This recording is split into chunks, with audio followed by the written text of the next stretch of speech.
आणि आता बुलेटिनमध्ये एक महत्त्वाची बातमी पाहूयात। देवगडमध्ये नितेश राणे कृषी अधिकाऱ्यांवर चांगलेच भडकल्याचं पाहायला मिळालं। देवगड हापूस आंब्यावर वातावरणाचा परिणाम झालाय। महागडी औषधं वापरून देखील त्याचा परिणाम दिसत नसल्यानं नितेश राणे कृषी अधिकाऱ्यांवर संतापल्याचं दिसून आलंय।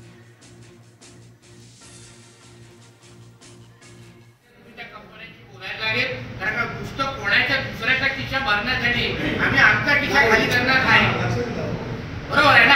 तो त्या पद्धतीने जोपर्यंत आम्हाला रिझल्ट येत नाही तोपर्यंत इथला कोणीही पैसे भरणार नाही। हे तुम्ही तुमच्या पद्धतीने बघून घ्या काय करायचं। आपलं रिझल्ट आला तर करणार, काय करायचं तुम्ही त्या कंपन्यांची बोलायला लागेल। कारण का पुस्तक कोणाच्या दुसऱ्याचा खिशा भरण्यासाठी आम्ही आमचा खिशा खाली करणार नाही। बरोबर आहे ना।